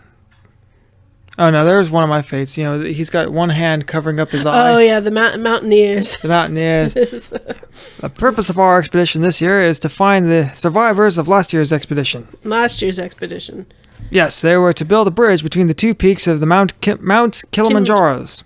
I thought there was only one peak, sir. Looks. He's got this big world map. He covers one eye. Looks. My idea, I'm afraid. Yes, his brother led that expedition. Oh man, there's one in here. It's different soccer games, football games, different weird type of teams. There's the the gynecologist versus the Long John Silver impersonators. It's just they only got one leg, so they're just sitting there on the couch going arr, arr. The gynecologists are like running rings around them and scoring all these goals. They're just arr. Now, one thing I haven't managed to make a reference to at work yet is the upper class twit of the year. Oh, and yes. Vivian has run himself over. What a great twit. That one is that one's hilarious. They've got these guys that are just complete goobers. The very end of this one too. Yeah. Just complete goobers. They're competing. It's like which one can clear a row of matchsticks boxes. 2 matchboxes. Too high. Yeah. Yeah. Clear that. Slam the car door. Hard wake up your neighbor. Get the bra off the mannequin. They always struggle with that one. It's like a 100-yard dash. And it ends with like them shooting themselves in the head. Shooting the they had to run over the old woman. Run over the old woman. I think it was like an MG. Something like some sports car with a convertible. Yeah. Yeah, the upper class twit of the year. I love that one. That one. That one's great. It's like I can't. And there's also the silly Olympics. Like the cross country running for people with incredibly small bladders, and they just keep running off the track to go pee, come back, run off the track to go pee. And there was like a few different ones. There's that one. There's because they start do the gun start. They all just run straight into the men's room. There's the 100-yard dash for deaf people, so they shoot the gun and no one moves. Because they couldn't hear it. Isn't he like just standing there, just like, and he's like, on your mark, get set. Nothing. There was a few different ones. One that always cracked me up was the Queen Victoria handicap. Oh, yes. It's like a horse race. You see the boxes, where the horse come out of, and they start a race, and it's just a bunch of guys dressed up as Queen Victoria just running like crazy. And they announce it, and Queen Victoria, the head of Queen Victoria, followed by Queen Victoria. As the Queen Victoria is leading the pack, coming around the second turn, and Queen Victoria coming from the rear. She's madly moving. Yeah. Oh, that's funny. It's ridiculous things like that. It's like, that would never happen. Exactly. And just to further the genius of these guys, Terry Gilliam, after Monty Python ended, has gone on and made himself a name for himself as an incredible director. He directed Fear and Loathing in Las Vegas. There's an icon. I think he directed The Brothers Grimm. I don't know. Something like that.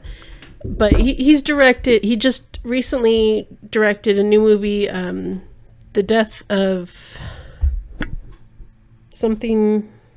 Give me a minute. Don Quixote? Don Quixote? Yeah. Something about Don Quixote. And I'm probably saying that wrong. But yeah, he just recently put out a new movie, and yeah, he's just gone on to be an excellent director. And man. Yeah, Fear and Loathing in Las Vegas. Wait a minute, he's not British. No, he's American. He's the only American that was in the group. Wow. And he was always belittled for it. Let's see. Oh, he directed Time Bandits. Did he? Yes. I loved that. That was a good one. Was it? Yeah. I never saw it. Oh man, typical British 80s movie. It's mad. Just mad. It's these, I think it's like four guys who were kind of like God's helpers. They made the universe in a week. It was a bit of a botched job, and there's all these so there's gaps, there's holes that they slip through between time in Earth's history, and they steal stuff. Well, they felt they didn't get paid enough for doing the job. They built the universe in 6 days. It's a bit of a tough job, and they didn't get paid enough. And God's the one that got to rest. Yeah, he got to rest on the 7th. We had to mop up. So this girl somehow gets dragged along with them as they're going through different periods of time, trying to not get discovered, trying to not get shot, all these things. Yeah, they pop up in the middle of the French Revolution, and they're trying to not get arrested or beheaded. Yeah. What else did he do? Okay. The 1985 movie Brazil, that's on my to-watch list. Here's a classic, The Fisher King, Robin Williams and Jeff Bridges. I never saw that one. That's the one where Robin Williams plays a character who had gone completely mad because he watched his wife be shot. Yeah, you were telling me about that one recently, weren't you? Yes. Jeff Bridges is this DJ radio personality, Howard Stern-like character, and this guy was calling into the show every day. Oh, right. Okay, now I remember you telling me about this. Yeah. Well, talking about murdering somebody or something like that. Yeah, Bridges just blows the guy off. He's like, look, man, if you think people are pushing you down, you just got to stand up for yourself. Not realizing the guy was a bit off and thought that these people eating at this fancy restaurant were trying to put him down. So he went into the restaurant and blew everyone away. So Robin Williams was sitting at dinner with his wife, and then comes the guy and blows people away. Mm-hmm. And that breaks Robin Williams mentally. He's like this crazy homeless guy. And Jeff Bridges is like, oh, crap. It takes it upon himself to try and rebuild this guy. But a lot of things go wrong for both of them. There's relapses at one point. Towards the end, Robin Williams is in a coma, and Jeff Bridges, Robin Williams thinks he's a knight, and he's on this quest to, of course, recover the Grail. And the Grail, he believes, is in some rich guy's house in the middle of New York City, and he has to break it. Jeff Bridges ends up trying to break into the guy's house to retrieve this Grail, which, surprise, surprise, there actually was a cup, kind of looked like it might be a holy Grail, steals it from the guy's house and takes it to Robin Williams, who's still in this coma. Mm-hmm. And, it's like, there, I got your cup now. Will you please come out of this coma? Because Bridges' life has just fallen completely apart because he's just making bad decisions. Mm-hmm. And it's like, he needs Robin Williams to be okay so that he can forgive himself for he figures out that, oh my God, the guy that I blew off on the radio, was that went and did this, and then this guy's life is completely torn upside down because of what I said to some guy on the radio. Mm-hmm. So he has to rebuild himself, and by rebuilding Robin. Mm-hmm. So Terry Gilliam directed that masterpiece. Yeah. Yes, and then what are some of the others? Oh. Okay. Oh, yes, and The Brothers Grimm. You're correct. The 2005 film, The Brothers Grimm. Now here's one. A lot of just, what the hell am I saying? The Imaginarium of Dr. Parnassus. I've heard of that. I saw it a few times. It's on my rewatch list, so it's like, because there's a lot that happens very quickly that I wanted to watch it again. I thought it was pretty good. It was very imaginative, and sounds like it. Gets into some philosophy. Oh, you love philosophy. I do love a bit of. You can go to the Bruces, be part of the philosophy department. Immanuel Kant was a real peasant, was very rarely stable. Digger was a boozy beggar, he could drink you under the table. David Hume could have consumed good old Frederick Engel, and Liechtenstein was a beery swine who's just lost his Schlegel. But there wasn't nothing Nietzsche couldn't teach about the turning of the wrist. Socrates himself was permanently pissed. All right, we'll start there. What are some other ones he's done? Fear and Loathing in Las Vegas. 12 Monkeys. Ooh, the 1990 film 12 Monkeys. They made a TV show recently based on that back in 2012. I think I heard about that. Yeah. Yeah, I watched it. And it was really good. Yeah, a lot of time travel. I love a good time travel paradox movie. Yes. Yeah, I remember you watching that, yeah. This is the movie in which there was a lot of... I'd have to find this somewhere. Well, we're going to have to go down to the Mad Monk. I'm going to have to make a list of movies I need for my library. We're going to go to the Mad Monk and find them. No, you're going to write it down, put it in your notebook, and give it to me in October when it's your birthday. Fair enough. When everyone starts bugging me about what does Mark want for his birthday? Stuff from the museum, of course. There you go. That's basically all you got for Christmas, too. And gift cards that I need to use. You still haven't used those. Anyway, go on. So those are some of his main ones that came up at the top of the article here. I'm just looking at his Wikipedia page. Mm-hmm, mm-hmm. He has won many awards. Yeah. He's really... found definitely made a name for himself, because he was probably one of the more lesser known pythons. And here's the one you were trying to remember: 2018, The Man Who Killed Don Quixote. There we go. The Man Who Killed Don Quixote. There. I just remember Adam Driver was in it. And before that, it was the Zero Theorem. The Zero Theorem. Don't remember that one. But yeah, he was probably one of the lesser known pythons. Yeah, he was kind of, because he was the animator. He wasn't one of the main guys. Yeah. So kind of in the background. So he didn't get a lot of recognition with them. He did play Patsy. He was Patsy in Holy Grail. But yeah, they always made fun of him because he was the American. Yeah.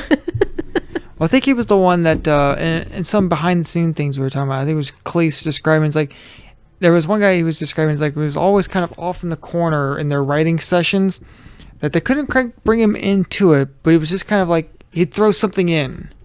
You know, he couldn't write the mainstay of it, but while everyone else suggestions. Yeah, he'd give suggestions. Peek over your shoulder.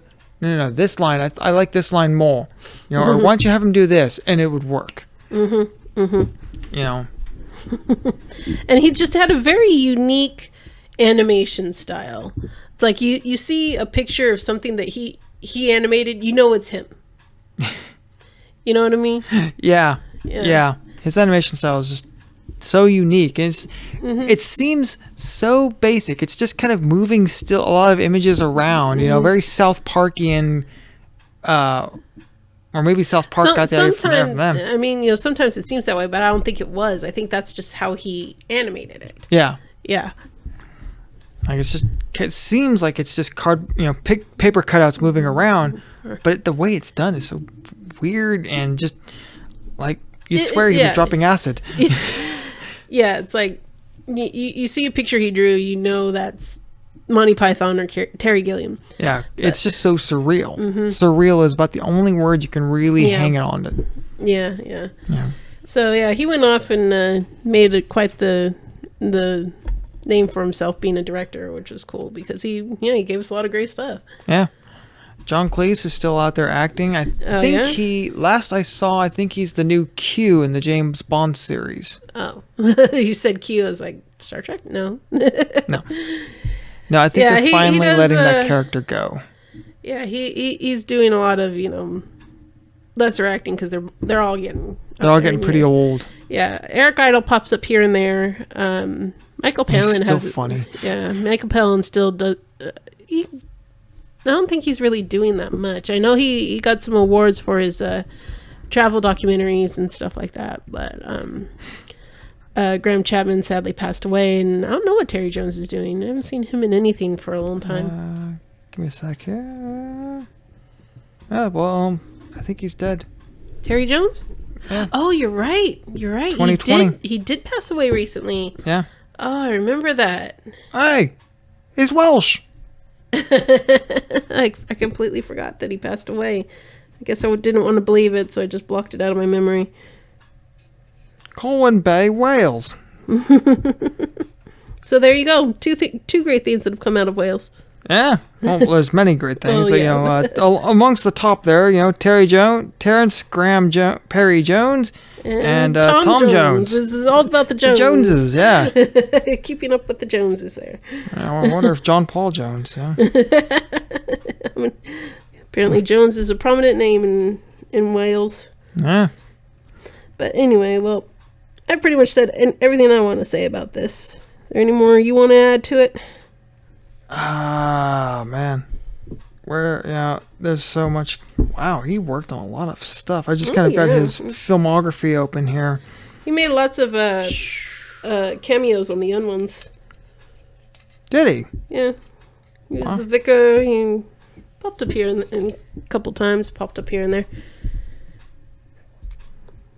Just like Jennifer Saunders. She just pops up here and there. Oh, no. Her and Jennifer Saunders and Don French, they've also become kind of torchbearers of keeping slapstick alive. Yeah, the two of them as a... Well, AbFab doesn't have Don French in it. It's got Joanna Lumley. Yes. But Why did I think Dawn French? well, Dawn French and Jennifer Saunders is a team. They've done other things together. Yeah. Well, doesn't French direct or something like that, or is one of the part of the writing? I don't know, but maybe that's why I sandwiched that in. yeah, there used to be the French and Saunders show. Yeah. But Okay, maybe that's but yeah, Jennifer Saunders, we know her most well known for Ab Fab, but she's been in so many things. Yeah. And she was the voice of the Queen, Minions.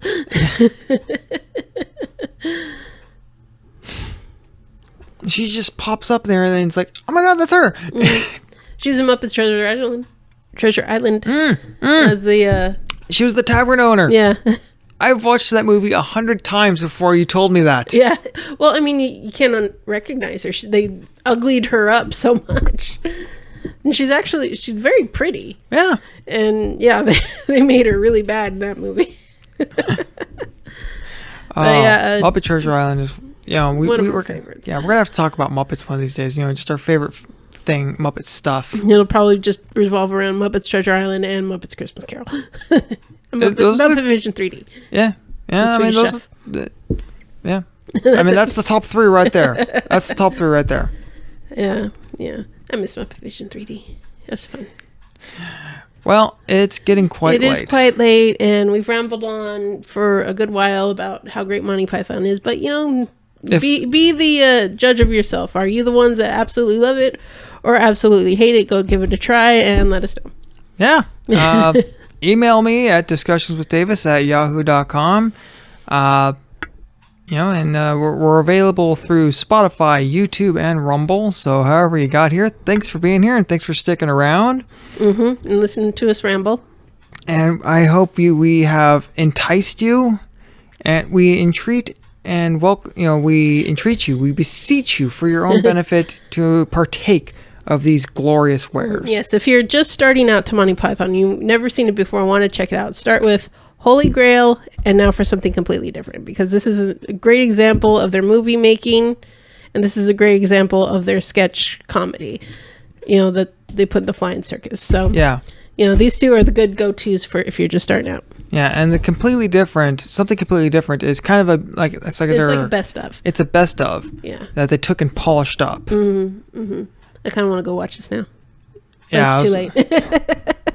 It's never too late. No, it's too late. But anyway, so yeah, go watch Monty Python. Let us know if you're the black or the white. You like it or you hate it. Yeah, because there's no gray area. Really, there isn't. You either love it or hate it. So let us know which one you are. Yeah. And in either which way, however you got here, thanks for maybe leave a like and subscribe and tell a friend. Thank you. Thank you. Toodles. Bye-bye. Bye.